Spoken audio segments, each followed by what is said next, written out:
My husband got his assistant pregnant, then expected me to stay quiet and play happy family. He sneered, "You'll accept this baby or lose everything. You're too weak to leave me anyway." I said, "Not yet," and hired a forensic accountant instead. When the audit results came back, his whole family went silent. "You'll accept this baby or lose everything." My husband Garrett stands in our Buckhead penthouse living room, arms crossed, wearing that smirk I've grown to hate over 12 years of marriage.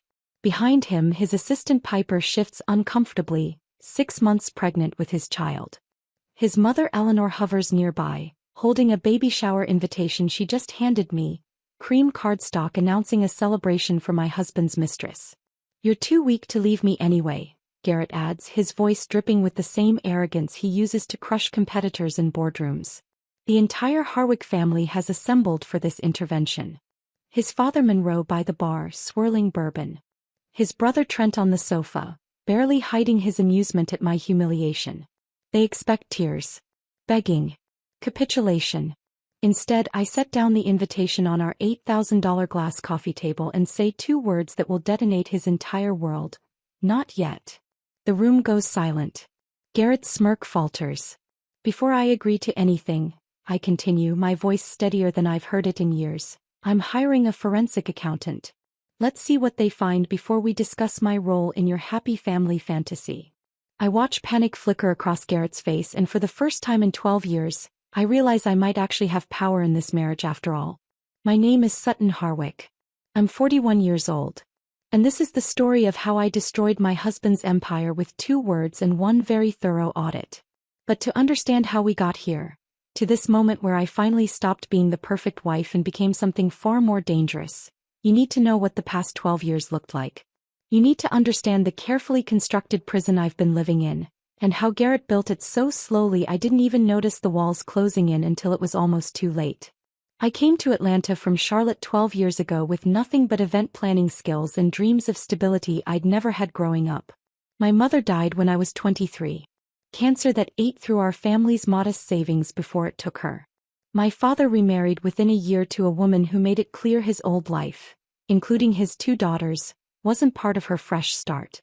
He moved to Florida and stopped calling except on holidays, and even those calls felt obligatory, like checking items off a list. My younger sister Bryn went to college on loans and became an elementary school teacher in Asheville. We stayed close, talking every Sunday without fail, but she was barely surviving on a teacher's salary while I was working 12-hour days coordinating corporate events and high-end weddings for people who spent more on centerpieces than I made in a month. I met Garrett at one of those events, a charity gala where I was managing the silent auction. He was 33, handsome in that polished way wealthy men are when they've never missed a meal or worried about rent. He wore confidence like cologne, expensive and impossible to ignore. While I was directing catering staff and fixing seating chart disasters, he bid an obscene amount on a golf package and then asked me to dinner. The courtship was intense. Expensive restaurants where I mispronounced menu items and he found it charming instead of embarrassing. Weekend trips to Savannah and Charleston in hotels that overlooked water and history. Introductions to his family at their lake house in North Georgia. A sprawling property where the Harwick name meant something, where generations of real estate development money had built an empire that felt as permanent as the mountains surrounding the water. Eleanor was there that first weekend, watching me with sharp eyes that assessed my worth like an appraiser examining a potential acquisition. Monroe was quieter, content to let his wife conduct the social warfare while he discussed business with Garrett and Trent. I tried so hard to be impressive, to prove I belonged in their world even though my dress came from a department store and their casual weekend clothes cost more than my monthly rent. The proposal happened 8 months after we met. Garrett took me back to that lake house and led me down to the dock at sunset. His entire family watched from the deck above. Eleanor with champagne already in hand, Monroe nodding approval, Trent with his wife Shauna standing slightly apart from the celebration. I should have recognized it then for what it was. Not a private moment of love, but a public claiming.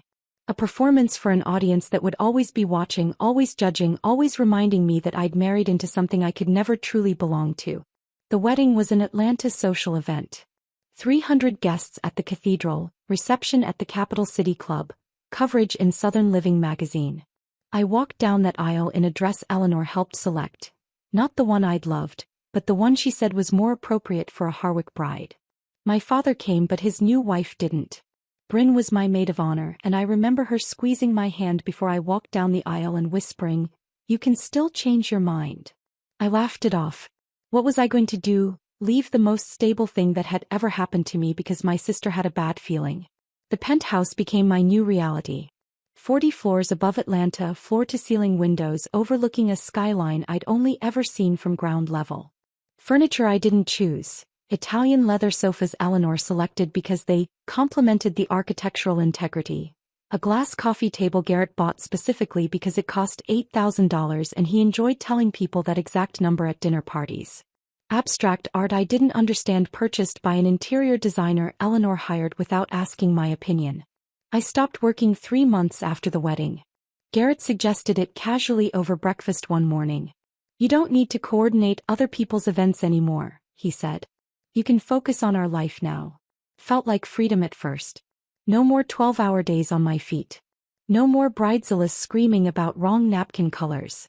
No more carrying equipment to venues in the summer heat. But freedom without purpose is just empty time. And empty time in a penthouse filled with other people's choices is its own kind of prison. My mornings developed a rhythm. Wake at 6. Prepare Garrett's coffee exactly how Eleanor taught me. Specific beans from a boutique roaster in Midtown, precise water temperature, poured into the cup he preferred. Lay out his suit while he showered. Smile when he left for Harwick Consolidated Holdings, where his family's real estate empire ran with mechanical precision. Then I'd have the rest of the day to fill. At first I joined committees Eleanor suggested. Charity boards where wealthy women planned galas similar to the ones I used to coordinate, except now I sat on the other side of the planning, offering opinions about things I used to execute professionally. I attended luncheons at the country club where conversations revolved around vacation homes and private schools and which families were rising or falling in Atlanta's social hierarchy. I hosted dinner parties for Garrett's business associates. Sat at tables laden with food I once would have prepared or served, wearing designer dresses that cost more than I used to make in a week, making conversation about nothing while men discussed real estate development and women discussed interior designers. I learned to navigate Eleanor's world. The right stores, the right restaurants, the right charities, the right everything. And slowly, so slowly I didn't notice it happening, I disappeared. The first sign came 3 years into the marriage. I was organizing Garrett's home office for tax season, a task Eleanor had suggested would be helpful since I wasn't working, when I found a folder marked "Personal, Confidential" misfiled in the cabinet. Inside were medical records dated 6 months after our wedding. One procedure.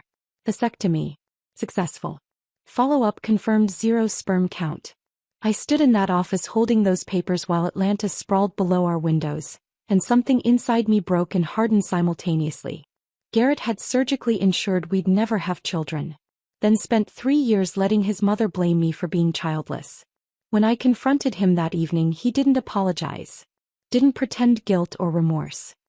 He looked at me across our expensive dining table and said with complete calm, "I don't want kids. Never did. But mother would make my life hell if I told her the truth, so it's easier if she blames you." That was 9 years ago. I absorbed that betrayal silently. Where could I go? My event planning skills were 3 years stale. My professional contacts had moved on. My savings were gone, absorbed into joint accounts that somehow became just his accounts. My father was in Florida living his new life. Bryn was barely surviving on a teacher's salary in Asheville. So I let Eleanor continue her campaign. Every family dinner included pointed questions about why we hadn't given her grandchildren yet. Suggestions about fertility specialists. Comments about how Trent's wife Shauna had no trouble conceiving and already had 2 children who would inherit the Harwick legacy if I continued failing at my most basic biological function. The women at Eleanor's country club whispered when I walked by. I could feel their pity and judgment pressing against my skin like summer humidity. They smiled with careful sympathy while their eyes assessed whether I was truly broken or just selfish, whether Garrett might eventually leave me for someone more suitable. Eleanor introduced him to younger women at company events with comments about keeping options open. She scheduled appointments with fertility specialists and handed me the information at family dinners. The shame became part of my identity. Another weight I carried alongside designer handbags and fake smiles and the growing certainty that I'd trapped myself in a marriage I couldn't escape.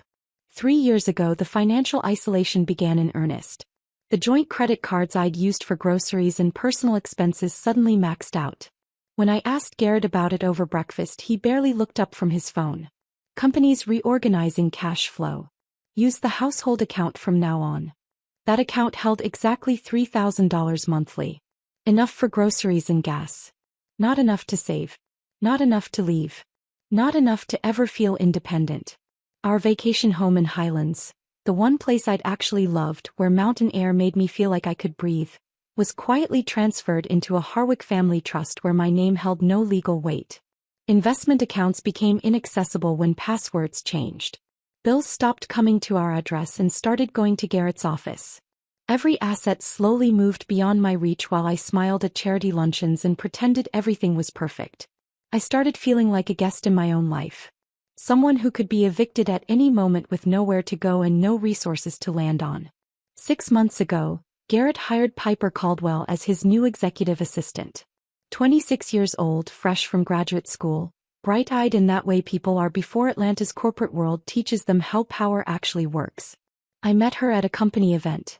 One of those hotel ballroom affairs with past appetizers and networking that felt more like warfare. He seemed sweet, eager, laughing at Garrett's jokes while balancing a wine glass she barely touched. Eleanor said Garrett needed attractive assistants to keep his workspace aesthetically pleasing. Another comment that should have been a red flag, but I'd trained myself to ignore red flags the way you train yourself to ignore chronic pain.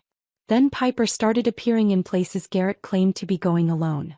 Business dinners that ran past midnight. Weekend emergency meetings. His phone buzzing late at night with messages from PC that he'd check in the bathroom. 3 months ago, I saw them at a restaurant in Virginia Highland. Pure accident. I was picking up takeout and there they were, tucked into a corner table, her hand covering his, both laughing with the intimacy of people who'd crossed professional boundaries long ago. They didn't see me. I left before they could. I didn't confront him. Instead, I started documenting everything. Photographing statements before they disappeared. Recording dates and times. Building evidence while pretending nothing had changed. 2 weeks ago, Piper showed up to a board meeting visibly pregnant. 6 months along. The family erupted in celebration. Eleanor thrilled, Monroe proud, Trent amused. No one looked at me. Now they're all here in my living room, expecting me to accept this with grace and discretion. Expecting me to attend baby showers and smile while my husband parades his pregnant mistress through family events. They think I'm too weak to leave because I have $3,000 a month and nowhere to go. What they don't know is that my grandmother left me $15,000 4 years ago. Money in an old account Garrett never knew existed. And what Garrett doesn't know is that 12 years married to a CFO taught me something useful. I know when numbers don't add up. His numbers haven't added up in a long time. Eleanor's hand freezes mid-gesture when I say those 2 words. Her diamond tennis bracelet catches the afternoon light streaming through our floor-to-ceiling windows, suspended in the air like everything else in this room has suddenly stopped moving. Not yet what? Garrett demands, his smirk faltering for the first time since this intervention began. Not yet to all of it, I reply, keeping my voice level despite my heart hammering against my ribs. Before I agree to anything, I'm hiring a forensic accountant. Let's see what they find before we discuss my role in your happy family fantasy. The silence that crashes down is absolute. Monroe's bourbon glass stops halfway to his lips. Trent sits up straight on the sofa, his amusement evaporating into something approaching alarm. Behind Garrett, Piper's hand moves protectively to her pregnant belly, her eyes widening as she realizes this script isn't going the way anyone planned. You're being hysterical, Garrett tries, but his voice lacks its usual confidence. There's an edge to it now, something sharp and panicked underneath the dismissiveness. Actually, I'm being practical, I say, looking directly at him. 12 years married to a CFO should have taught me something. I know how to read between lines, Garrett. I know when numbers don't add up. And your numbers haven't added up in quite some time. Eleanor finds her voice first, of course. He always does. Sutton, this is absurd. You're upset, which is understandable, but making wild accusations about finances. I'm not making accusations, I interrupt, turning to face her. I'm requesting verification. If everything is as transparent as Garrett claims, then an audit will confirm it. What's the problem? The problem, Garrett says, his voice hardening, is that you're embarrassing yourself and this family with paranoid delusions.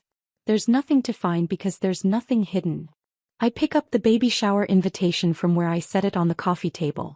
The cream cardstock feels expensive between my fingers, just like everything else in this world the Harwicks have built. Then you have nothing to worry about, I say. The accountant will confirm that you'll be vindicated and we can all move forward with whatever arrangement you've already decided I'm going to accept. I walk toward the penthouse door, my heels clicking against the hardwood floors that suddenly feel less like home and more like a stage I'm finally leaving. Where are you going? Eleanor's voice rises with an edge of panic that's unfamiliar coming from her. We're not finished here. I am, I say without turning around. I'll be at my sister's place. When the forensic accountant has preliminary findings, we can schedule another family meeting. Until then, I don't think we have anything else to discuss.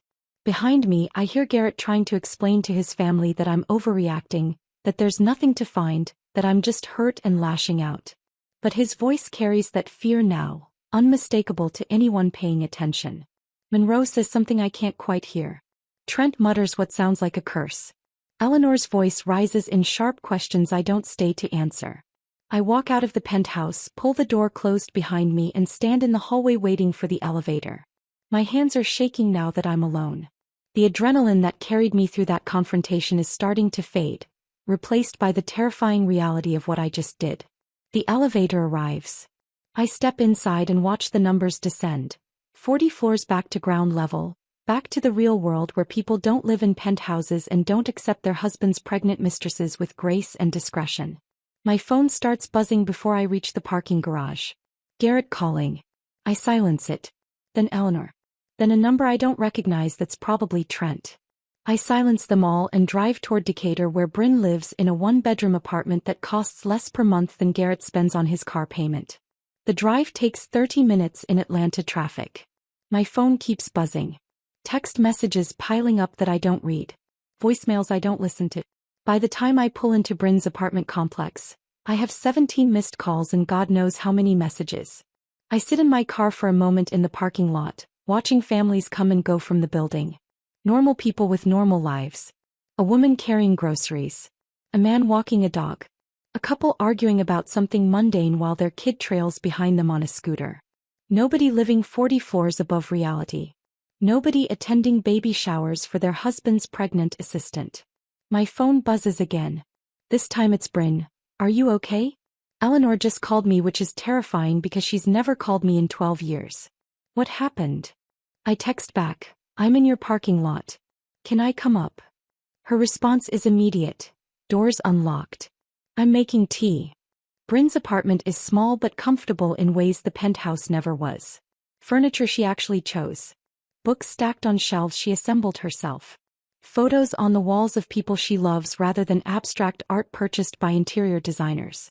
She opens the door before I can knock, takes one look at my face and pulls me inside without asking questions.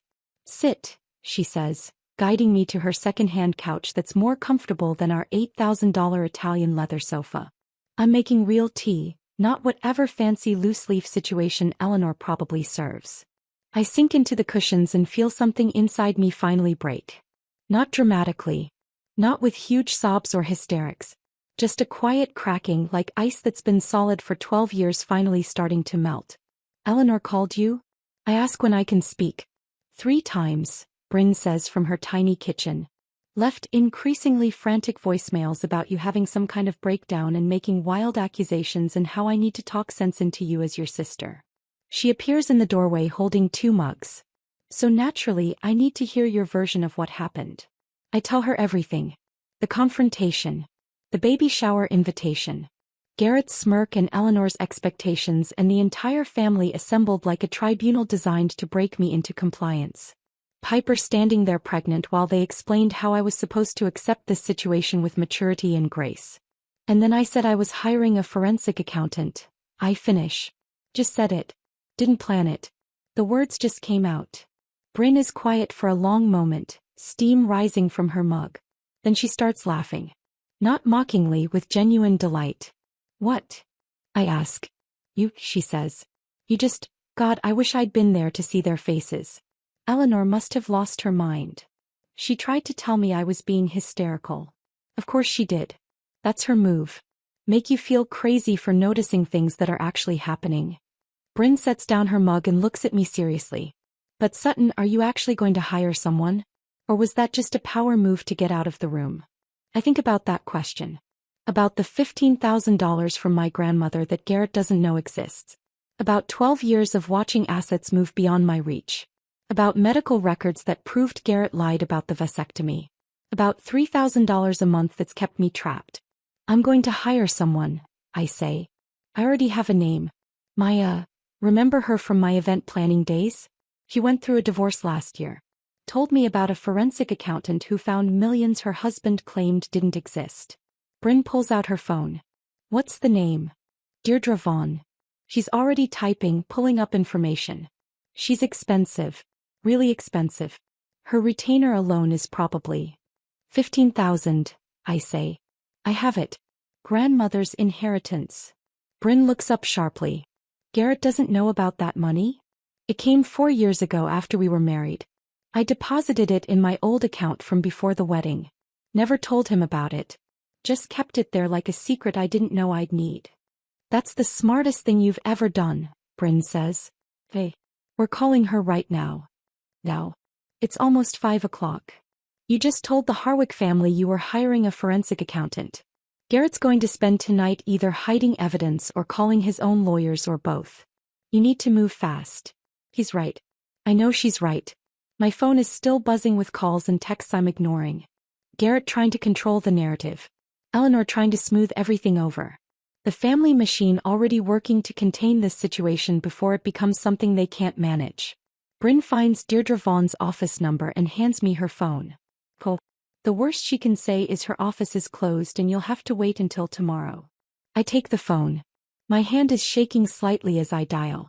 It rings 3 times before someone answers. Deirdre Vaughn's office.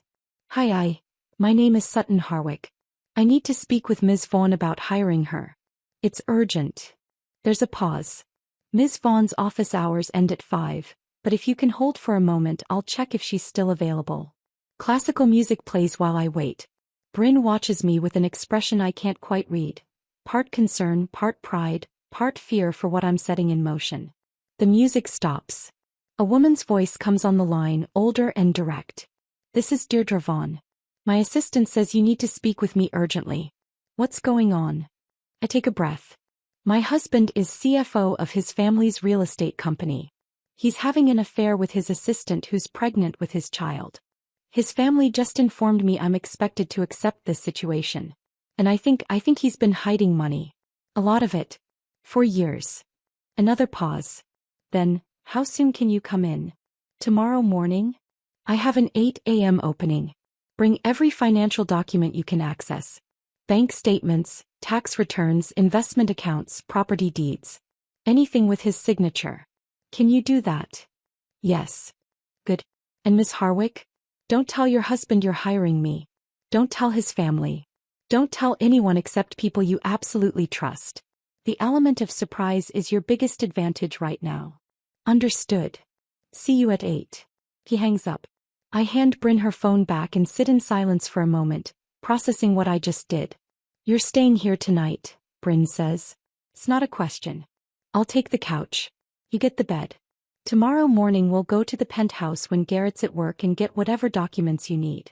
My phone buzzes again. Another call from Garrett. I silence it without looking. Thank you, I say quietly. Don't thank me yet, Bryn replies. This is about to get really ugly.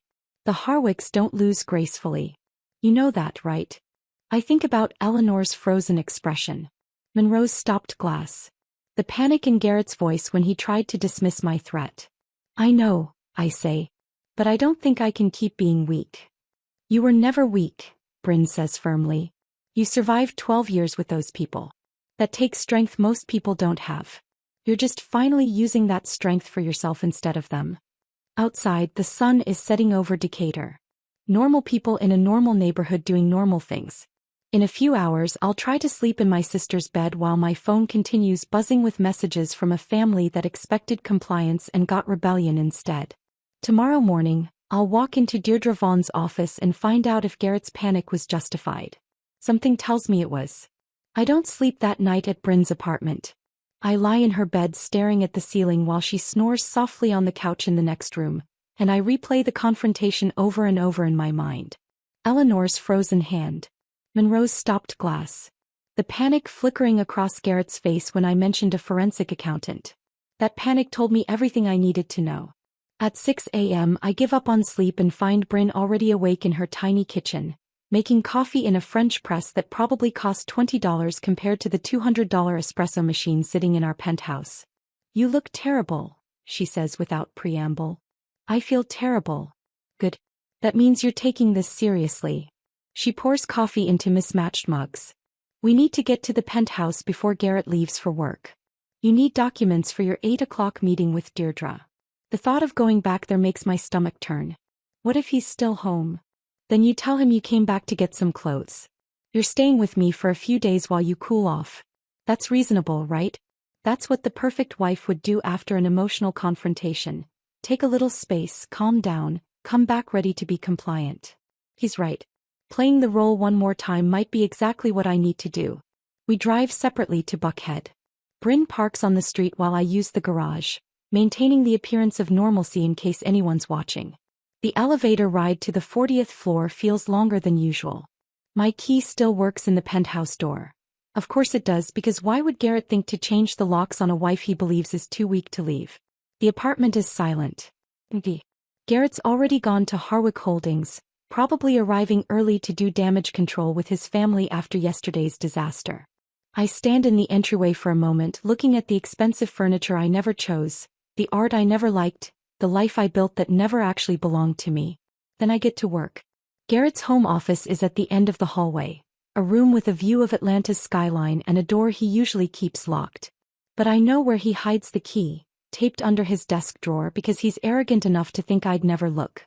The lock clicks open and I'm inside, surrounded by filing cabinets and a massive desk and walls of books he's never read but keeps for appearance. I start with the filing cabinets. Tax returns going back 10 years. Bank statements from accounts I didn't know existed. Investment portfolio summaries with numbers that make my hands shake. Property deeds for real estate I've never heard of. Corporate documents from Harwick Holdings with Garrett's signature scattered across pages of financial transactions I don't fully understand but photograph anyway with my phone. My phone buzzes. A text from Bryn. "You okay up there?" "Fine. Found a lot." "How much longer?" 20 minutes. I move to Garrett's computer. It's password protected, but I know his passwords. He uses the same rotation of 4 combinations for everything because he thinks he's too smart to forget them. The third one works. His desktop appears, organized into folders with names like Personal Finance and HH Corporate and Property Development. I plug in the USB drive Bryn gave me and start copying files. Everything I can find. Spreadsheets and PDFs and scanned documents. The progress bar moves with agonizing slowness while I stand there waiting, listening for any sound that might mean Garrett came back unexpectedly. The computer desk has drawers. I open them systematically. Office supplies. Old phones. Charging cables. Then in the bottom drawer, a folder marked Personal, Confidential. My hands freeze on the folder. This is where I found the vasectomy records 9 years ago. What else has he been hiding in here? Inside are more medical records. But not for a vasectomy this time, for a vasectomy reversal. Dated 2 years ago. The procedure that would allow him to have children again, performed at a private clinic in Miami where no one in Atlanta would see him. Where I would never know. 2 years ago. Right around the time he started becoming more distant. Right before the financial isolation intensified. Right before he started systematically moving every asset beyond my reach. He planned this. All of it. Got the reversal, found Piper, got her pregnant, and set everything up so that when he was ready to replace me I'd have nothing. No money. No resources. No way to fight back. I photograph every page of those medical records with shaking hands. The USB drive finishes copying. I eject it, shut down the computer, return everything to exactly how I found it. Lock the office door behind me. Walk through the penthouse one more time, grabbing a few days' worth of clothes and toiletries so it looks like I'm just taking space, not permanently leaving. Bryn is waiting in her car on the street when I emerge from the building. I slide into the passenger seat and hand her the USB drive like I'm passing classified intelligence. Got it, I say. Everything. Everything I could find. And Bryn, he planned this. The whole thing. He got a vasectomy reversal 2 years ago and never told me. Her expression darkens. That son of a... I know. He starts the car. Deirdre's office is downtown. We have 45 minutes to get there in Atlanta traffic. Tell me you have coffee in that fancy penthouse. I do. But yours tasted better this morning. The drive downtown takes exactly 45 minutes through morning rush hour. Bryn drops me at the address Maya texted. A modest office building in a business district that's nowhere near as flashy as the glass towers where Garrett's family operates. This is where actual work happens, not where people go to impress clients with expensive architecture. Deirdre Vaughn's office is on the 3rd floor. The reception area is functional. Comfortable chairs, neutral walls, a desk where a young woman greets me with professional warmth. Sutton Harwick for 8 o'clock? Ms. Vaughn is ready for you. Go right in. The door opens to a corner office with windows overlooking the street below. Deirdre stands from behind her desk. Mid-50s, steel gray hair cut short, sharp eyes that assess me in seconds. She's wearing a blazer that's professional without being expensive, and there's something about her presence that makes me feel both nervous and safe simultaneously. Ms. Harwick, she says, extending her hand. Her grip is firm. Have a seat. Can I get you coffee? Water. Coffee would be great. She pours from a carafe on the credenza, hands me a mug and settles back behind her desk with a legal pad and recorder. Before we begin, I want to be clear about what I do and what this costs. My retainer is $15,000. That covers initial investigation and evidence gathering. If we find fraud, and based on what you told me on the phone, I suspect we will, additional fees will apply as the scope expands. My hourly rate is $500. A full forensic audit on someone with your husband's financial complexity could run anywhere from $30,000 to $75,000 total depending on what we uncover. Are you prepared for that? The numbers make my stomach drop. But I think about the medical records I just found. About 12 years of systematic isolation. About Garrett's panic yesterday when I mentioned an accountant. I have the $15,000 for the retainer, I say. If we find fraud, can those additional costs come from recovered assets? Deirdre smiles slightly. That's usually how it works, yes. We find hidden money, you get it back, you pay me from that. But I need you to understand something up front. This is going to get ugly. Your husband will fight back. His family will close ranks. They'll claim you're lying, that I'm fabricating evidence, that you're just a scorned wife out for revenge. Can you handle that? I think about Eleanor's voice on the phone yesterday. About Monroe's silence. About sitting in that living room while they explained how I was supposed to accept humiliation with grace. Yes, I say. I can handle that. Good. She clicks the recorder on. Now walk me through everything. Start with when you got married and work forward chronologically. Every financial change. Every account that became inaccessible. Every asset that moved. Every suspicion you had but dismissed. I need all of it. For the next 3 hours, I detail 12 years of marriage. The joint credit cards that maxed out. The household allowance of $3,000 monthly. The vacation home transferred to a family trust. Investment accounts with changed passwords. Bills redirected to Garrett's office. The way every asset slowly moved beyond my legal reach while I smiled at charity events and played the perfect wife. Deirdre takes notes in shorthand I can't read, occasionally stopping me to ask specific questions. What month did that happen? Whose name was on the deed? Did you sign anything? Do you have documentation? When I get to the part about the vasectomy, her pen stops moving. He got a vasectomy 3 years into your marriage without telling you, let his mother blame you for being childless, then got it reversed 2 years ago, again without telling you, and immediately started an affair that resulted in pregnancy? Yes. She sits back in her chair. That's not just financial abuse, Ms. Harwick. That's psychological torture designed to destroy your sense of reality and self-worth while systematically stripping away any resources you might use to escape. Hearing someone name it, hearing a professional with no connection to my life or Garrett's family state it plainly, makes something crack open inside my chest. I have the medical records, I say, my voice barely steady. Both procedures. I photographed them this morning. Good. Send those to me. Everything you photographed, actually, I need to see all of it. She leans forward. Miss Harwick, Sutton, I'm going to be very direct with you. Based on what you've told me, I believe your husband has been engaged in systematic financial abuse for years. But I also think there's more here. The pattern you're describing, assets moving, accounts becoming inaccessible, his position as CFO of a family company, it smells like fraud beyond just your marriage. Men who steal from their wives often steal from other places too. My phone buzzes in my purse. I ignore it. It's been buzzing all morning. Garrett, Eleanor, numbers I don't recognize. All of them trying to reach me, to control the narrative, to smooth this over before it becomes something they can't manage. What do you need from me? I ask. Full authorization to pull financial records. Bank accounts, credit reports, corporate filings, property records. Everything. And I need you to maintain appearances as much as possible. Go home. Be visible. Act like you're considering their proposal. The longer your husband thinks you're still controllable, the longer he'll leave evidence sitting where I can find it. The thought of going back to that penthouse, of pretending everything is fine, makes my stomach turn.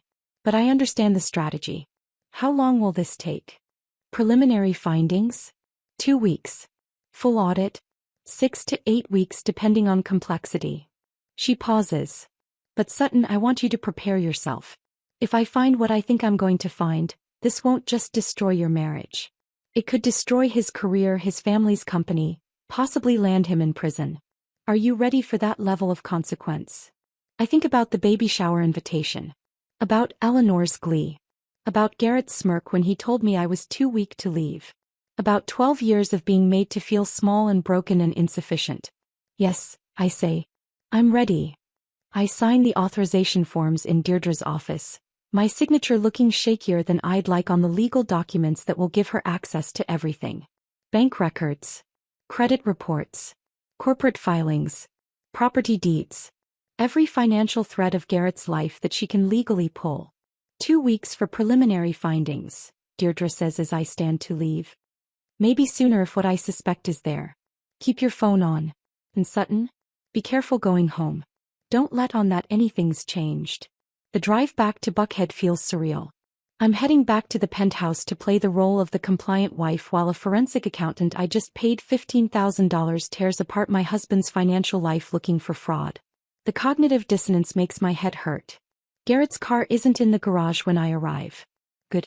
I have time to compose myself, to get my face ready for whatever performance tonight requires. The next 4 weeks are the strangest of my life. I move through the penthouse like an actress who's learned her lines so well she can deliver them on autopilot. Garrett comes home from work and I ask about his day. Eleanor calls about baby shower details and I offer opinions on color schemes. I attend a charity luncheon where women I barely know ask if I'm okay because they've heard rumors about stress in the marriage, and I smile and say everything's fine, just fine. At night, when Garrett's asleep in our bedroom and I'm in the guest room with my claimed insomnia, I lie awake wondering what Deirdre is finding. My phone stays on the nightstand, volume low but not silent, waiting for the call that will change everything. Garrett starts being nicer to me. It's subtle at first, asking if I need anything when he goes to the store, suggesting we have dinner at my favorite restaurant, buying flowers on a random Friday. He probably thinks his intimidation worked, that I've fallen back into line like I always do, that the threat of losing everything scared me into compliance. I'm glad you're being reasonable about all this, he says one evening over dinner at a steakhouse in Buckhead. We're sitting in a booth with leather seats that probably cost more than most people's monthly car payments, and he's reaching across the table for my hand like we're a couple in love instead of a fraud and his victim. I let him hold my hand. Smile. Say nothing about the forensic accountant systematically documenting every financial crime he's committed for the past 8 years. Eleanor calls me on a Tuesday afternoon 3 weeks into the investigation. Sutton, darling, I wanted to apologize for how tense things got at the family meeting. We were all surprised by your reaction, but I understand now that you were just processing difficult news. The important thing is that we move forward as a family, yes. It's the closest thing to an apology Eleanor Harwick has probably ever offered anyone. And it's not even really an apology. It's a strategic repositioning now that she thinks I've been brought to heel. Yes, I say. Moving forward is important. Wonderful. The baby shower is in 6 weeks. I've been working with the event coordinator at the club, but I'd love your input on some of the finer details. You always had such an eye for these things. She wants me to help plan the baby shower for my husband's pregnant mistress. The audacity is breathtaking. I'd be happy to help, I say, and somewhere deep in my chest something that used to be capable of feeling shock or pain or humiliation just goes numb and cold. Bryn calls me every other day. How are you holding up? I'm fine. You're lying. Yes. Have you heard from Deirdre? Not yet. She said 2 weeks minimum, maybe 4. Sutton, if this gets to be too much. It won't. But it does. It is. Every day of pretending is another small death of whatever dignity I have left. Every smile I force, every polite response to Eleanor's texts, every night I lie in the guest room waiting for my phone to ring, it all accumulates into a weight that's crushing me from the inside out. 4 weeks and 3 days after I signed those authorization forms, my phone finally rings at 2 in the afternoon. I'm alone in the penthouse, standing at the floor-to-ceiling windows staring at Atlanta's skyline like I've done 1,000 times before. Deirdre's name flashes on my screen. My hands are shaking when I answer. Hello. Sutton. Her voice is different than it was in our first meeting. Harder. Angrier. You need to sit down for this. I sink onto the Italian leather sofa I've never liked, phone pressed against my ear so hard it hurts. What did you find? Everything, she says. I found everything. And Sutton, it's worse than I thought. Your husband hasn't just been transferring your marital assets beyond your reach. He's been embezzling from Harwick Consolidated Holdings itself. The room tilts slightly. Or maybe I tilt. It's hard to tell the difference. How much? I ask. From you? At least $7.3 million in hidden marital assets.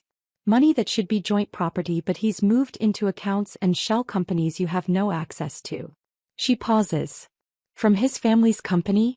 Approximately $12.8 million over 8 years. I can't speak. Can't process numbers that large. Can't comprehend the scope of what she's telling me. He created a network of fake vendors, Deirdre continues, her voice clipped and professional like she's reading from a report. Construction companies. Property management services. Maintenance firms. All registered to addresses that turned out to be vacant lots or mail forwarding services in Delaware and Wyoming. Harwick Holdings would cut checks to these vendors for services that were never actually rendered. The money would flow through various accounts, some domestic, some offshore, before eventually landing in places your husband controls. How did no one notice? I ask. Because he's the CFO. He controls the books.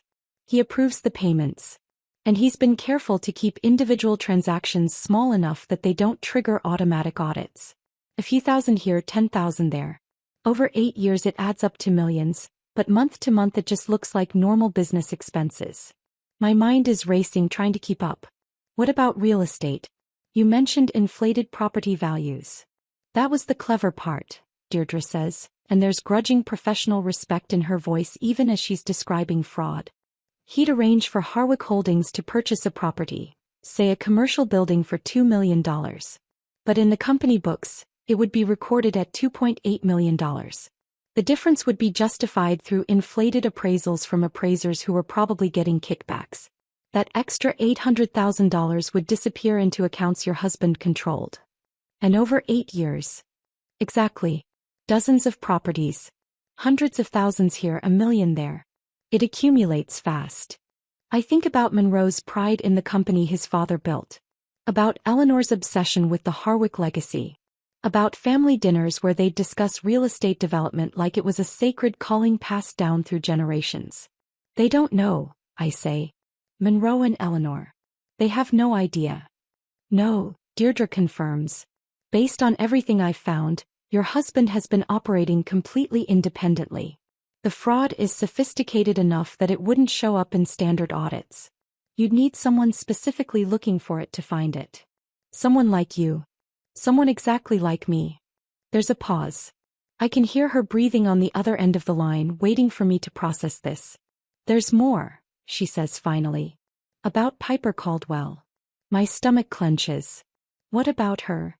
Her name appears on corporate documents establishing her as partial owner of several shell companies your husband created. The ones being used to funnel money out of Harwick Holdings. I stand up from the sofa, pacing toward the windows. Why would he put her name on documents? Two possibilities, Deirdre says. Either she's complicit, she knew what she was signing and was actively participating in the fraud. Or your husband manipulated her into signing paperwork she didn't understand. Young assistant fresh from graduate school, her boss hands her documents and says, "Just sign here," standard corporate formality. She trusts him and signs without reading carefully. Which do you think it is? Honestly, I don't know. And legally it doesn't matter. Her signature is on those documents. That makes her liable regardless of whether she knew what she was signing. I think about Piper at the family intervention, her hand on her pregnant belly, her eyes on the floor. She'd looked uncomfortable. Trapped. But was that because she knew about the fraud and felt guilty? Or because she was realizing she'd been used by a man who'd already destroyed one woman and was clearly capable of destroying another? If she didn't know, can she prove it? I ask. That's her problem to solve, Deirdre says bluntly. She'll need her own attorney. She'll be fighting for years to clear her name if she wasn't actually involved. But Sutton, I need you to focus on your situation right now. We have documented evidence of systematic financial abuse spanning your entire marriage. We have proof of embezzlement from a corporate entity. We have tax evasion. Your husband hasn't been reporting this income to the IRS. We have wire fraud, money laundering, and about 6 other federal crimes I can think of off the top of my head. My legs feel weak. I sit back down on the sofa. What do I do with this? There's a long pause. When Deirdre speaks again, her voice is careful. Measured.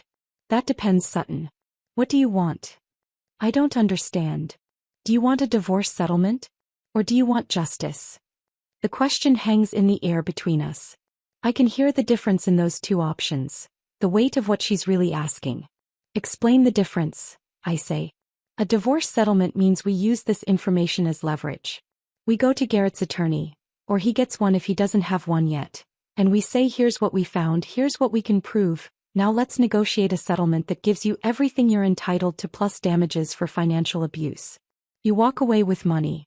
He walks away with his freedom and whatever's left of his assets after paying you. The family might never know the full extent. It stays relatively private. And justice. Justice means we report this. I prepare 3 copies of my full forensic report, 147 pages of documented fraud. One goes to Garrett's attorney. One goes to Monroe Harwick's corporate counsel, because he's legally obligated to know about embezzlement from his company. And one goes to the IRS fraud division. She pauses.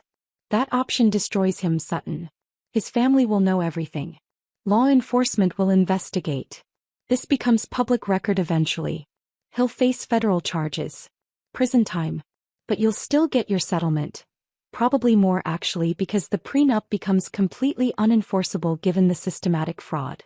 I think about 12 years of being made to feel small and broken and insufficient. About the allowance system that kept me dependent. About the blame for childlessness I didn't cause. About Eleanor's smug satisfaction planning a baby shower for my husband's mistress. About Garrett's sneer when he told me I was too weak to leave. About the vasectomy reversal he got without telling me. About the medical records proving he'd planned this replacement for years. I want both, I say. I want the settlement and I want justice. Deirdre's voice changes, satisfaction mixed with something fiercer. Then that's what we'll do. I'll prepare the reports. But Sutton, you need to be certain. Once these go out, there's no taking it back. His family will hate you. Atlanta's business community will choose sides. This will be public and ugly and brutal. Are you ready for that? I look out at Atlanta's skyline, the same view I've had for 12 years from this penthouse that never felt like home. I think about who I was when I married Garrett and who I've become and who I want to be when this is over. Send them, I say. Send all 3. When do the reports go out? I ask Deirdre, still staring at Atlanta's skyline from the penthouse windows. Tomorrow morning, she says. Wednesday at 9 a.m. All 3 simultaneously. I want to give you tonight to prepare yourself. Is there somewhere safe you can go? Someone you can stay with. My sister's place in Decatur. Good. Pack a bag. Leave tonight if you can. Once these reports hit, Garrett's going to realize what happened and I don't know how he'll react. Men like him don't handle exposure well. I pack quickly after we hang up. Clothes, toiletries, important documents, the USB drive with all the photos I took from Garrett's office. I'm almost out the door when I hear his key in the lock. He walks in looking exhausted, tie loosened, jacket over his arm. When he sees me standing there with an overnight bag, his expression shifts from tired to suspicious. Going somewhere? Brains, I say, keeping my voice casual. I need a few days. The baby shower planning is stressing me out. He studies me for a long moment. I can see him calculating, trying to read whether this is normal wife needs space behavior or something else. How long? Just a few days. I'll be back by the weekend. He nods slowly. Hey, call me if you need anything. I walk past him toward the door and for a moment I think about all the things I could say right now. All the accusations I could throw at him. But tomorrow morning, 3 forensic reports will say everything I can't. Garrett. I pause at the door. Yeah. Did you ever actually love me? Or was I always just part of the plan? His face goes carefully blank. That's a strange question. I know. But did you? He looks at me for a long moment and something in his expression tells me the answer before he says anything. I thought you were what I needed at the time, he says finally. A stable wife. The right kind of background. Someone who'd fit into the life I was building. Not I loved you. Not even I thought I loved you. Just, you were what I needed. That's what I thought, I say and walk out. At Bryn's apartment I sleep better than I have in weeks. When I wake up Wednesday morning at 8:30, my phone is already buzzing with a text from Deirdre. Report sent. Let the chips fall. The first call comes at 10:15. An unknown number that I let go to voicemail. Then another. Then a text from a number I don't recognize. This is Marcus Webb, attorney for Garrett Harwick. We need to speak immediately regarding fraudulent allegations. I forward the text to Deirdre without responding. At 11 my phone rings with a call from Callista Reeves, the divorce attorney Deirdre recommended. I answer. Sutton, this is Callista. I just got off the phone with Garrett Harwick's attorney. He's threatening to sue you for defamation and your forensic accountant for fabricating evidence. Can he do that? He can threaten anything he wants. But no, he can't win. Everything in Deirdre's report came from legally obtained records. His own signatures are on the fraudulent documents. His attorney knows that, which is why he's making noise instead of filing actual motions. She pauses. How are you holding up? I'm okay. Good. Because this is about to get very loud. Monroe Harwick's corporate counsel just called me too. Harwick Holdings is convening an emergency board meeting.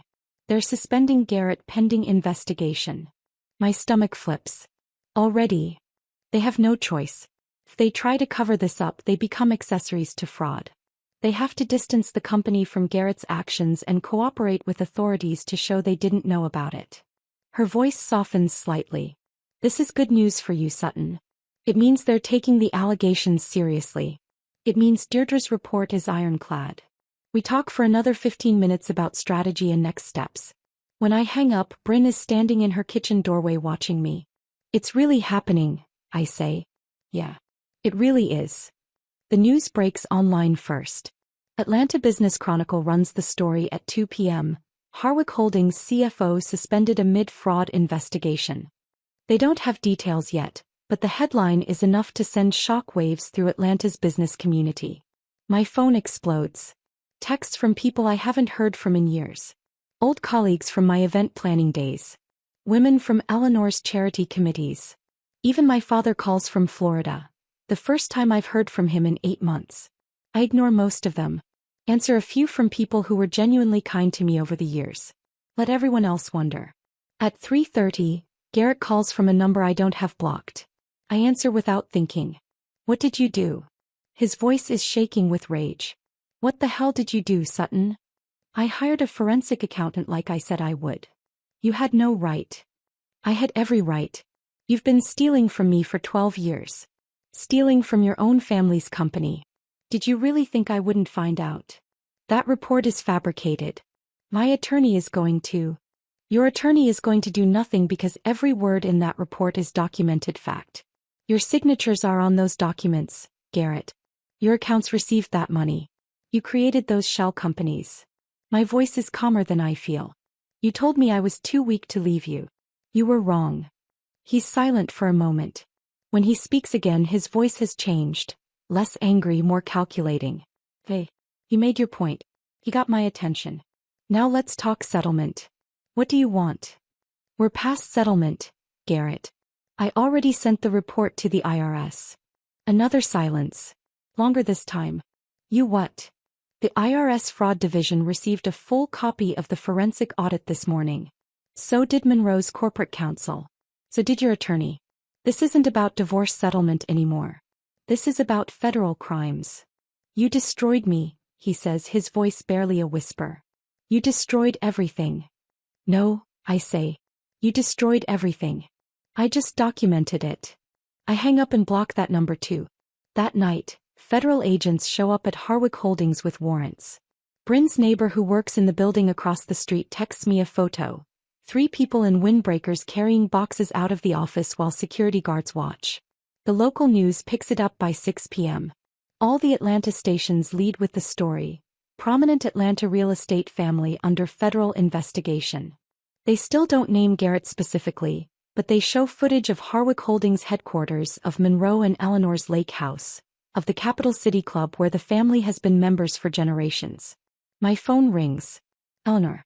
I almost don't answer, but something makes me pick up. Sutton. Her voice is nothing like I've ever heard from her. Small, uncertain, stripped of all the imperious confidence she's carried for 12 years. Eleanor. There's a long pause. I can hear her breathing on the other end. Did you know, she finally asks, about the fraud? Before you hired the accountant? No. I knew something was wrong. I knew he was hiding money. But I didn't know the scope until Deirdre found it. Another pause. Why? Why what? Why did you send it to the IRS? Why did you send it to Monroe's attorneys? You could have just used it for your divorce. Why destroy the whole family? I think about 12 years of passive-aggressive comments. About being blamed for childlessness I didn't cause. About $3,000 a month while living in a penthouse. About that baby shower invitation handed to me with barely concealed glee. Because Garrett told me I was too weak to leave him, I say. And I needed to prove he was wrong. Eleanor is silent for a long moment. Then she hangs up without another word. 2 days later, the story about Piper breaks. Some journalist connects the dots between Garrett's suspension, the IRS investigation, and corporate documents listing her as partial owner of suspicious shell companies. Her LinkedIn photo appears on the evening news. Young, hopeful, professional. Nothing like someone knowingly involved in fraud. She releases a statement through a criminal defense attorney claiming she was manipulated into signing documents she didn't understand. My client trusted her supervisor when he presented routine paperwork for signature. She had no knowledge of fraudulent activity and is cooperating fully with investigators. I watch the news coverage from Bryn's couch and feel something complicated twist in my chest. Is she telling the truth? Was she another victim of Garrett's manipulation? Or is she lying to save herself? I don't know. Maybe I'll never know. But either way, she's facing years of legal battles to clear her name. Her face is now associated with fraud and embezzlement. The baby she's carrying, the one Eleanor was so excited about, has become evidence of Garrett's character and judgment rather than a celebrated addition to the Harwick legacy. Meanwhile, Trent moves with impressive speed to position himself as the responsible Harwick son. He gives a statement to the Atlanta Business Chronicle expressing shock and disappointment at his brother's actions, emphasizing his own commitment to ethical business practices and transparency. Within a week, the board appoints him interim CFO. I watch him on the news accepting the position, standing in front of Harwick Holdings headquarters, wearing a suit similar to the ones Garrett used to wear, speaking with the same confident authority. He stepped into his brother's role over the smoking ruins of Garrett's reputation, and something about it feels both inevitable and opportunistic. Did he suspect? Did he know something was wrong but wait for the right moment to let it implode? Or is he genuinely shocked and simply taking advantage of circumstances? I'll probably never know that either. But watching him claim the position Garrett spent decades grooming himself for, I realize the Harwick family empire will survive this. It'll survive because they're cutting Garrett loose completely, distancing themselves from his crimes, cooperating with investigators to prove they didn't know. Monroe issues a statement through corporate counsel emphasizing that the board had no knowledge of the CFO's fraudulent activities and is conducting a full internal audit. Eleanor stops appearing at her country club lunches and charity galas. The woman who ruled Atlanta's social scene for decades suddenly nowhere to be seen. And Garrett? Garrett is out on bail, living somewhere he won't tell anyone, facing federal charges that could send him to prison for 15 to 20 years if convicted. 3 weeks after the reports went out, I'm still at Bryn's apartment when Deirdre calls with an update. Garrett's attorney is pushing for a plea deal, she says. Federal prosecutors are offering reduced charges in exchange for testimony about the offshore banking structures he used. He's looking at 8 to 10 years instead of 20. Will he take it? Probably. The evidence is overwhelming. Going to trial would just be expensive and pointless. I hang up and stand at Bryn's window looking out at normal Decatur streets. Normal people living normal lives. No penthouses. No fraud investigations. No federal agents. Just normal. And for the first time in 12 years I think I might be able to have that too. Normal doesn't come as easily as I'd hoped. Standing at Bryn's window imagining a simple life is one thing. Actually building it while my husband faces federal charges and Atlanta's business community chooses sides is something else entirely. Callista Reeves calls me 3 days after my conversation with Deirdre about Garrett's plea deal. We need to meet, she says. The divorce filing needs to happen now, while Garrett's scrambling to deal with criminal charges. Strike while he's weak. Her Midtown office is modest compared to the glass tower law firms the Harwicks use. Functional furniture, framed diplomas on the walls. A view of Atlanta that's street level rather than penthouse height. Callista herself is in her early 50s, dark hair pulled back severely, wearing a suit that's professional without being expensive. She has a reputation in Atlanta family law circles for destroying wealthy husbands who thought they were untouchable. Let me see the prenup, she says before I've even sat down. I pull out the document I signed 12 years ago. 17 pages of legal language I was too in love and too intimidated to properly review. She reads through it in silence, occasionally making notes on a legal pad. This is garbage, she says finally, tapping the document with her pen. Or it will be once I'm done with it. Financial fraud, systematic asset hiding, marital waste. Any judge with half a brain will see this prenup was signed under false pretenses and should be voided entirely. Can you actually void it? Maybe. Maybe not. But even if the prenup stands technically, we can demonstrate your husband systematically defrauded you throughout the marriage, which entitles you to far more than these limitations. She flips to a specific page. See this clause. In the event of divorce, the non-Harwick spouse receives $75,000 settlement plus any personal property brought into the marriage. That's insulting even without the fraud component. His family's lawyers wrote it. Of course they did. They wrote it to protect Harwick assets in case the marriage failed. What they didn't account for was their golden boy being a criminal. She closes the document. Here's our strategy. We file for divorce immediately, today if possible. We demand temporary support since you have no income and Garrett systematically isolated you financially. We subpoena every financial record, using Deirdre's forensic report as foundation for asset discovery.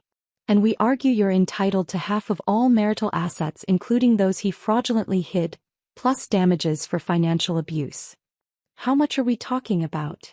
Based on Deirdre's findings? You're entitled to at least $4.2 million. That's half of the $7.3 million he hid from you, plus additional damages. We'll also demand the penthouse, though it's probably in foreclosure given his unpaid refinancing debts. The number makes my head spin. $4.2 million. More money than I've ever imagined having. He's going to fight this, Callista continues. Men like Garrett don't accept defeat gracefully. He'll claim the forensic report is fabricated. That you're lying about financial abuse. That the prenup protects him. His attorneys will be expensive and aggressive. I don't care, I say. I'm done protecting him from consequences. Callista smiles, sharp and satisfied. Good. That's exactly the attitude we need. We file the divorce papers that afternoon. Garrett gets served 2 days later at an apartment in Marietta where he's apparently living now, having been forced out of the penthouse by IRS asset seizures. His response comes fast. His attorney, a man named Marcus Webb from one of Atlanta's most expensive firms, files motions claiming the forensic report is inadmissible. That Deirdre obtained information illegally. That I violated Garrett's privacy by accessing his files without permission. Our first court hearing happens on a gray Tuesday morning in Fulton County. I sit in the gallery with Bryn beside me while Callista argues at the front of the courtroom. Garrett sits at the defendant's table with Marcus Webb and I barely recognize him. Gone are the expensive suits and confident posture. He's wearing something off the rack that doesn't fit quite right and he looks smaller somehow, diminished in a way that has nothing to do with physical size. Your Honor, Marcus Webb says, standing to address the judge. My client's wife has manufactured evidence in an attempt to destroy him during divorce proceedings. The so-called forensic report was obtained through illegal access to private files. Objection, Callista interrupts. Every document in that forensic report came from legally accessible marital records. Mrs. Harwick had every right to access joint financial documents. If Mr. Harwick wanted certain files to remain private, he shouldn't have committed fraud with them. The judge, a woman in her 60s named Patricia Hendricks, looks unimpressed with Webb's arguments. Counselor, I've reviewed the forensic report. Unless you're claiming Mrs. Harwick forged your client's signatures on dozens of corporate documents, I don't see how this evidence is inadmissible. We're not claiming forgery, Your Honor, but then these are your client's signatures on fraudulent documents? Webb hesitates. Garrett leans over and whispers something to him. Webb nods and continues. My client maintains he was engaged in legitimate business transactions that his wife has mischaracterized. Legitimate business transactions, Judge Hendricks interrupts, flipping through papers on her bench, that involved shell companies registered to vacant lots? Vendors that don't exist? Real estate deals with inflated appraisals? Mr. Webb, I've been on this bench for 23 years. I know what fraud looks like. Garrett stands suddenly against Webb's obvious wishes. She's lying, Your Honor. My wife is angry about personal matters and has manufactured evidence to destroy me. Judge Hendricks looks at him over her reading glasses. Mr. Harwick, your attorney didn't ask you to speak. Sit down. But I need to explain. Sit down. He sits. Webb looks like he wants to disappear. Here's what I see, Judge Hendricks continues. I see a forensic report compiled by a licensed accountant with an impeccable reputation. I see documentation of systematic financial fraud spanning 8 years. I see a prenuptial agreement that may or may not be enforceable given the circumstances. What I don't see is any credible defense from your side beyond claiming Mrs. Harwick is vindictive. She looks at Callista. Mrs. Reeves, your client's petition for temporary support is granted. Mr. Harwick will pay $8,000 monthly until final settlement. Asset discovery will proceed using the forensic report as foundation. We'll reconvene in 6 weeks for settlement negotiations. Walking out of that courtroom, I feel something shift inside me. For 12 years, Garrett controlled everything. The money, the narrative, the power dynamics. Now a judge just granted me temporary support and validated Deirdre's findings in open court. That went well, Callista says as we stand in the hallway. Hendricks is no nonsense. She saw right through Webb's deflection tactics. What happens now? Now we wait. Garrett's attorneys will try to negotiate settlement before the next hearing. They'll want to avoid trial because discovery in a public trial would be devastating. Every financial crime documented. Every asset he tried to hide exposed. The criminal prosecutors would love that additional evidence. He's right. 2 weeks later, Webb calls Callista proposing mediation. They meet at a neutral law office in Buckhead with both clients present. I sit across a conference table from Garrett for the first time since I walked out of the penthouse, and he won't meet my eyes. My client is prepared to offer $500,000 as full settlement, Webb begins. Plus Mrs. Harwick can keep any personal property she brought into the marriage. We believe this is more than generous given the prenuptial agreement. Callista actually laughs. Your client systematically defrauded my client for 12 years. He hid $7.3 million in marital assets. He isolated her financially, destroyed her earning capacity, blamed her publicly for childlessness he caused through secret medical procedures, then paraded his pregnant mistress through family events. And you think $500,000 is generous? The prenup limits. The prenup is unenforceable. It was signed under false pretenses. But let's pretend for a moment it's valid. Your client still committed marital waste and financial abuse that voids those limitations. Callista slides a document across the table. Our demand, $4.2 million in cash, the penthouse property and guaranteed payment before any criminal fines or restitution to Harwick Holdings. Webb looks at the paper like it physically hurts him. That's completely unreasonable. What's unreasonable is your client stealing millions while giving my client $3,000 a month to live on. What's unreasonable is systematic financial abuse disguised as marriage. Callista leans forward. But here's the thing, Mr. Webb. We don't actually need to settle. We're happy to go to trial. Discovery will be extensive and public. Every detail of your client's fraud entered into court record. Every asset he tried to hide exposed. The federal prosecutors will thank us for the additional evidence. Garrett finally speaks, his voice hoarse. I don't have $4.2 million in accessible funds. The IRS seized most of my accounts. That's not my client's problem, Callista says. You should have thought about that before committing federal crimes. Sell assets. Liquidate investments. Figure it out.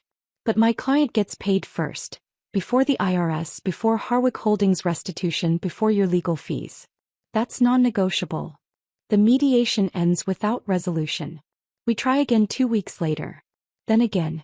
Each time Webb's offers increase incrementally while Callista holds firm. Finally, 6 weeks after the first hearing, Webb calls with capitulation in his voice. We'll agree to $4.2 million, the penthouse and priority payment. But this has to close quickly. The criminal case is moving toward trial and Mr. Harwick needs to focus on that defense. We can close in 2 weeks, Callista says. Assuming payment clears. It does. On a Friday afternoon in late spring, I sit in Callista's office and sign the settlement agreement. 12 years of marriage reduced to signatures on legal documents. But those signatures come with a wire transfer confirmation showing $4.2 million deposited into an account in my name only. How do you feel? Callista asks when it's done. I think about that question. I should feel triumphant maybe. Vindicated. Instead I mostly feel tired and sad and relieved in equal measure. I feel free, I say finally. Good, Callista replies. Because you are. Freedom, it turns out, is more complicated than signing settlement papers and receiving a wire transfer. I'm legally free from Garrett, financially secure for the first time in my adult life, but Atlanta still feels like a city where everyone's watching and waiting to see what I'll do next. The federal prosecutors move forward 3 months after the divorce settles. Garrett is formally indicted on 17 counts. Wire fraud, tax evasion, embezzlement, money laundering, making false statements to financial institutions. The indictment document is 23 pages long. Deirdre emails me a copy, and I read through charges that carry maximum sentences totaling more than 40 years if served consecutively. The arraignment happens on a humid August morning. I don't attend. I'm done sitting in courtrooms watching Garrett's life disintegrate. But the news coverage is impossible to avoid. Every Atlanta station leads with the same image. Garrett in handcuffs being led into the federal courthouse, wearing a jacket that doesn't fit right, his expression somewhere between disbelief and resignation. The man who used to move through Atlanta's business world with absolute confidence now looks diminished in ways that have nothing to do with physical size. He's lost weight. His hair is grayer. He looks older than 45. Bryn texts me updates throughout the day even though I haven't asked for them. Pleaded not guilty. Bail set at $500,000. Family posted it. That last part surprises me. After everything, after the fraud, the embezzlement, the public humiliation, Monroe and Eleanor are still protecting him.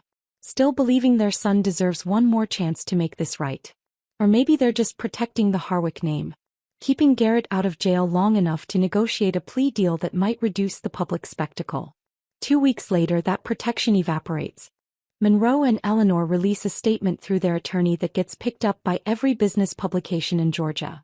While we love our son, we cannot support actions that have damaged our family's company and reputation. Garrett Harwick's defense is his own responsibility. Harwick Holdings will not fund his legal representation. It's brutal in its calculation.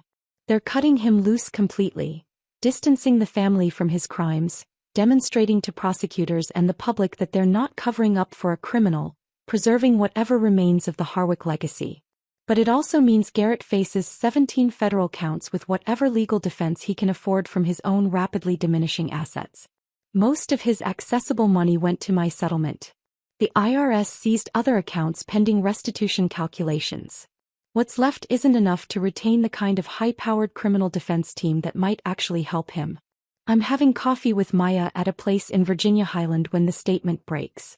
She shows me the article on her phone and I read it twice trying to process what it means. They actually did it, Maya says. They threw him under the bus. Can you blame them? He stole almost $13 million from their company. No, I get it. But it's still brutal. That's his parents essentially saying he's on his own. She pauses. How do you feel about it? I think about that question longer than I should need to. I don't know. Part of me thinks he deserves it. Part of me just feels sad. For all of it.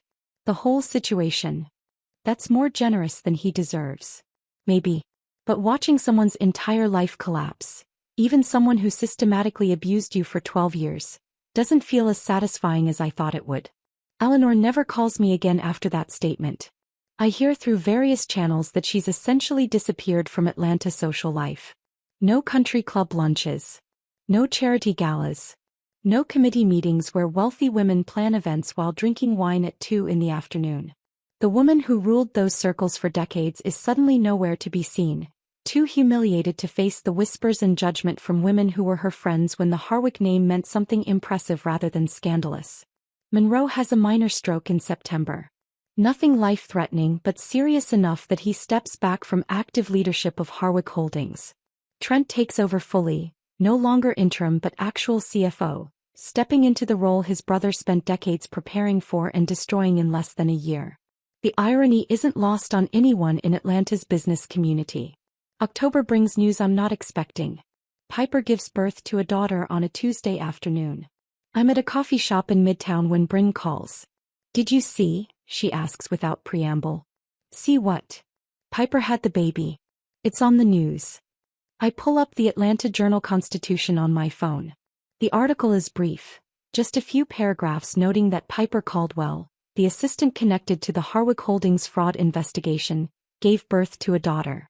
The accompanying photo shows her leaving the hospital alone, carrying a car seat, looking exhausted and overwhelmed and impossibly young. No Garrett at the hospital, he was in court that day for pretrial motions. No Eleanor showing up with flowers and grandmotherly pride. No Harwick family members welcoming the baby who was supposed to be a celebration 6 months ago at that intervention in my penthouse.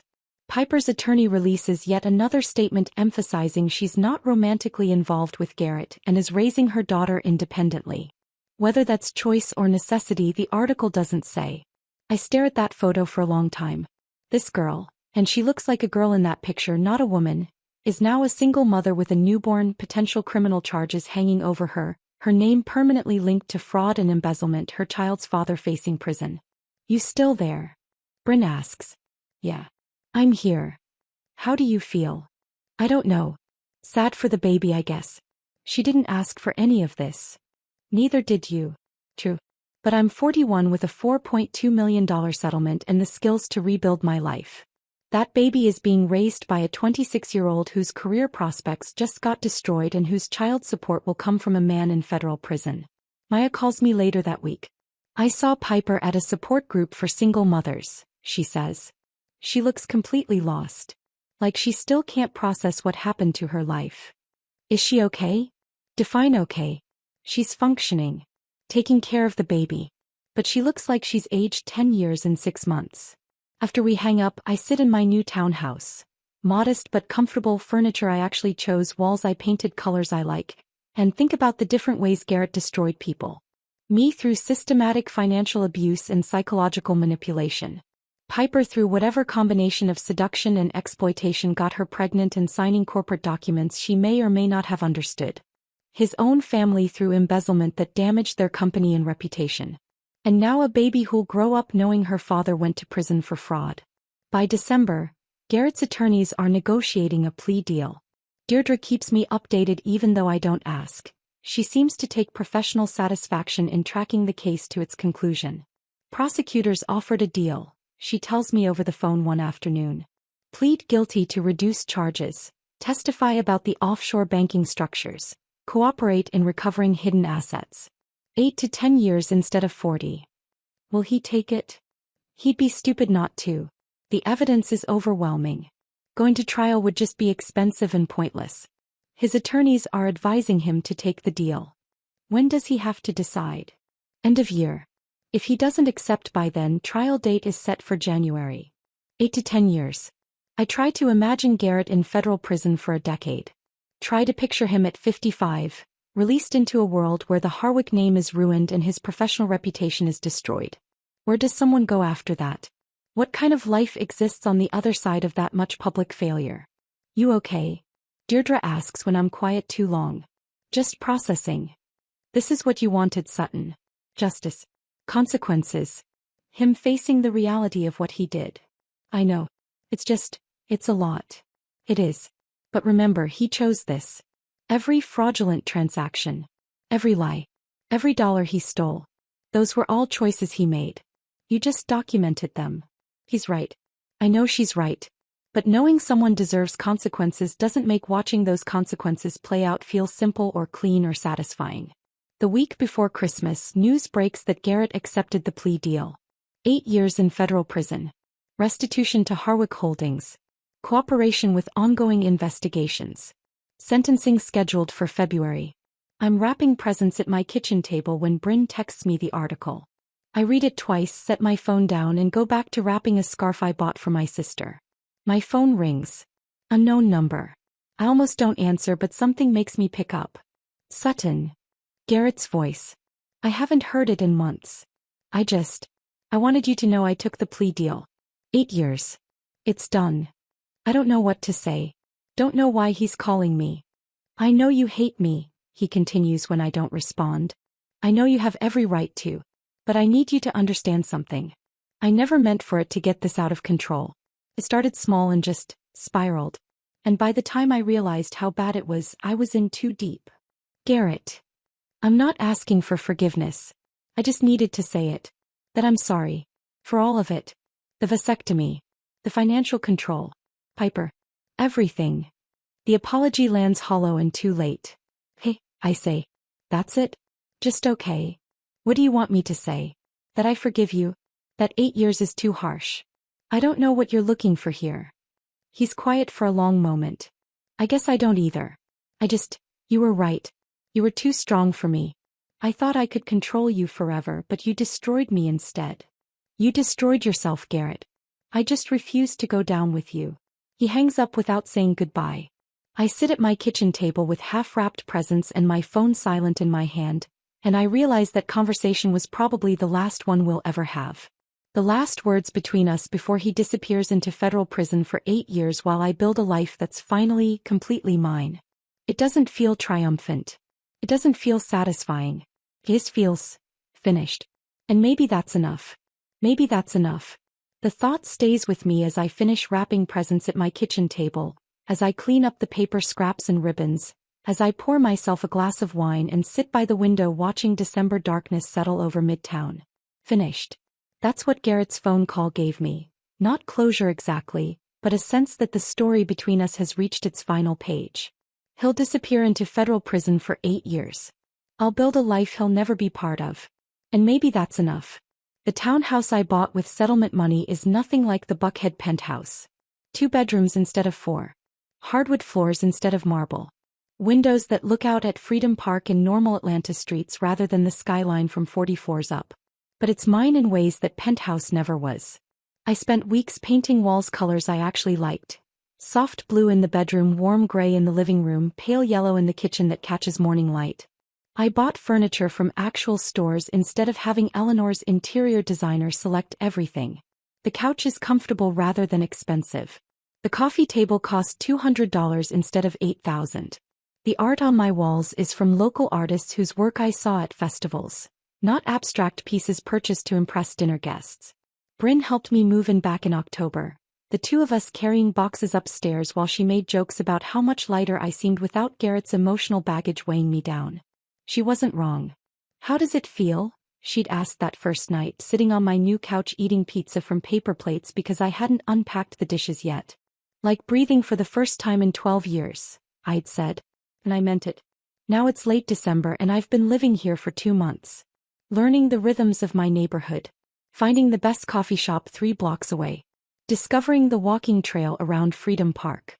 Building a life that's smaller and simpler and infinitely better than anything I had before." Maya calls on a Sunday afternoon the week after Garrett's plea deal makes the news. "How are you holding up?" "I'm okay. Actually okay, not just saying it." "Good. Because I have something to ask you." She pauses. "Remember how I mentioned needing help with that corporate holiday party? The one that's making you insane?" "That's the one. It's for a tech company in Buckhead, 200 guests, full catering, live entertainment, the works. And I'm drowning in logistics. I could really use someone who knows what they're doing." The idea terrifies and excites me in equal measure. I haven't worked in event planning in over a decade.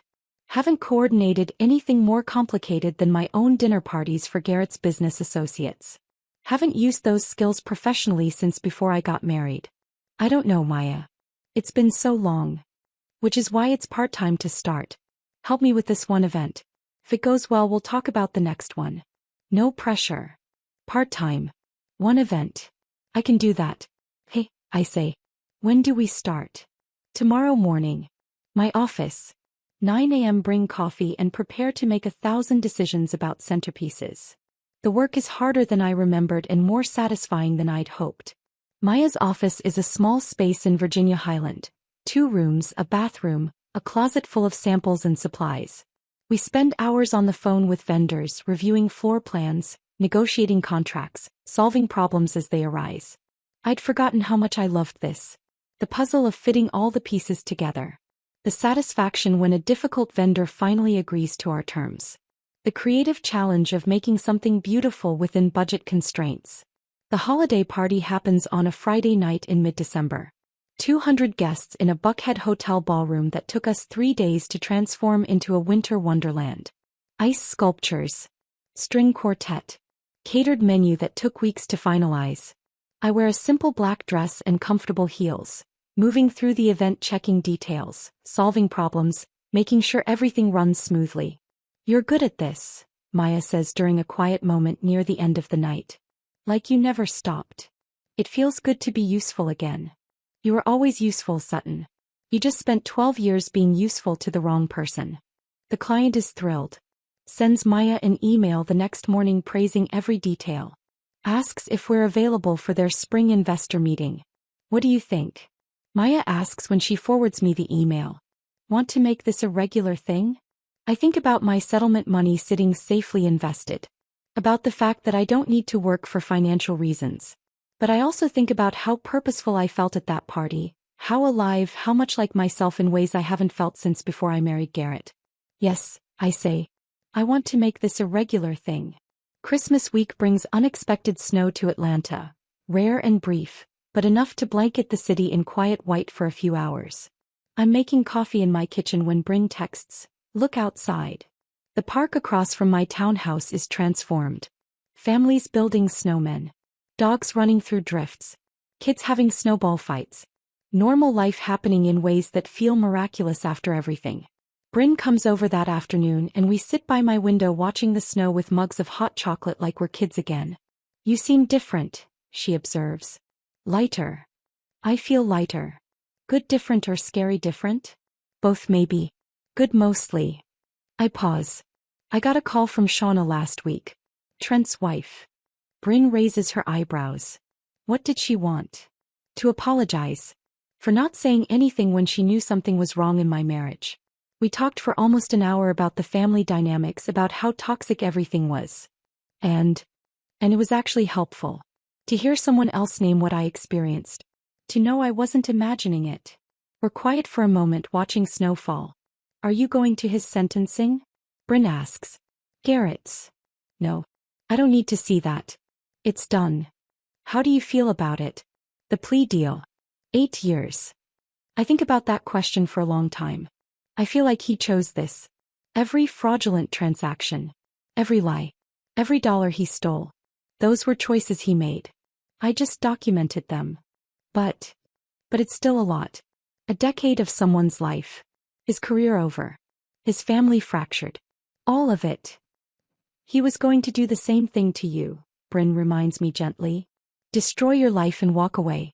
You just refuse to let that happen. He's right. I know she's right. But knowing someone deserves consequences doesn't make watching those consequences play out feel simple. New Year's Eve, Maya invites me to a small party at her place. Just a few people. Former colleagues from our event planning days, some of her current business contacts. Friends who've known me since before I became Sutton Harwick and lost myself in that identity. I almost don't go. The idea of being social, of explaining my situation to people who've heard the news, feels exhausting. But Maya insists. You can't hide in your townhouse forever, she says. You've spent enough years hiding.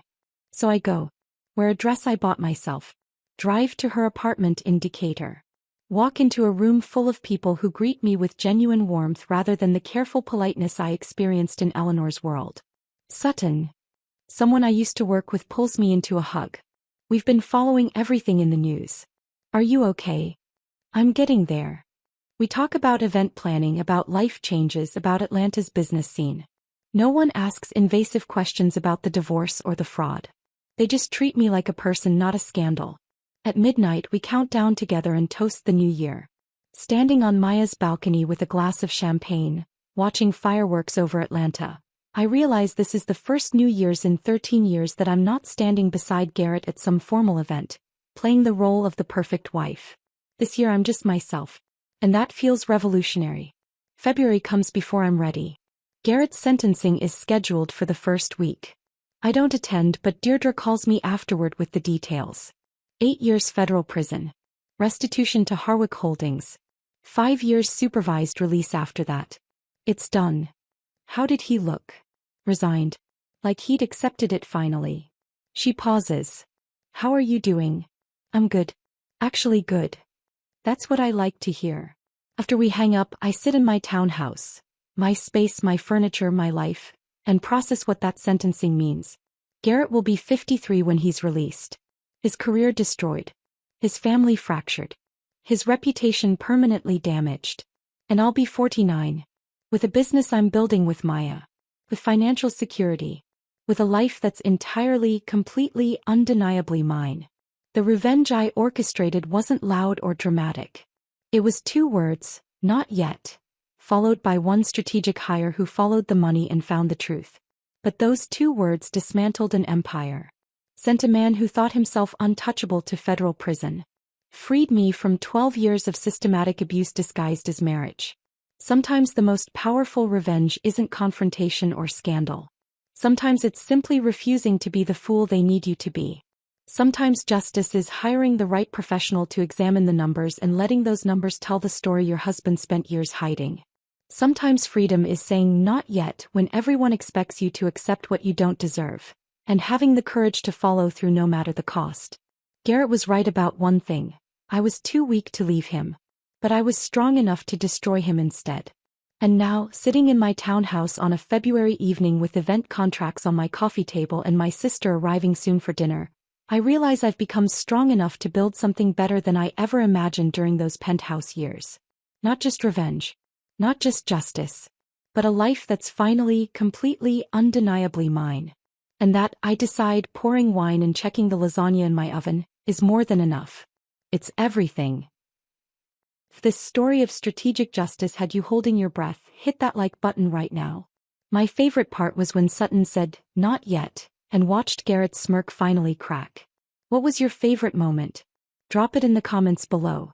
Don't miss more empowering stories like this. Subscribe and hit that notification bell so you never miss an upload.